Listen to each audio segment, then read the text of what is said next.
Ken, here's some questions. Someone says they used to be a vegetarian. They weren't getting enough protein and iron. Doctor said, I have to go back to eating meat. What do you say to that? You have to get a new doctor. I mean, the American Dietetic Association, which is the gold standard for nutrition in our country, says exactly the opposite. They say not only do you not have to seek out more protein, but that vegetarians have a more optimal protein intake than meat eaters. So this is a lie. It's been sold to you, and you should resist it. All right. Understand vegans don't eat animals, but what's the deal with not eating eggs or drinking milk? Eggs are the worst. I mean, if you're going to give up one thing, if your concern is how animals are treated, I would give up eggs before you give up meat, frankly. Eggs are the animals we were talking about that are in these tiny cages are egg-laying hens. And milk, they're, at least, beef cattle get to graze, whereas dairy cattle now are confined in pens, never get to eat the food that their bodies were made to digest.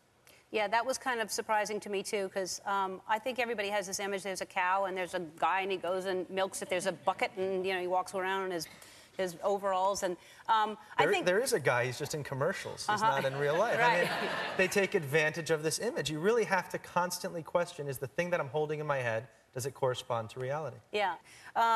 Well, let's just quickly, because we're running out of time, Thanksgiving, now that we've bummed everybody out.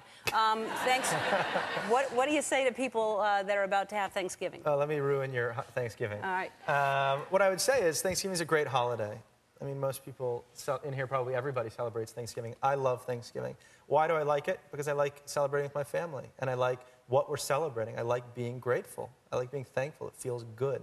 And the more I learned about the centerpiece that's on the table, the less good I felt about it. It is not a symbol of gratefulness. It is not a symbol of thankfulness.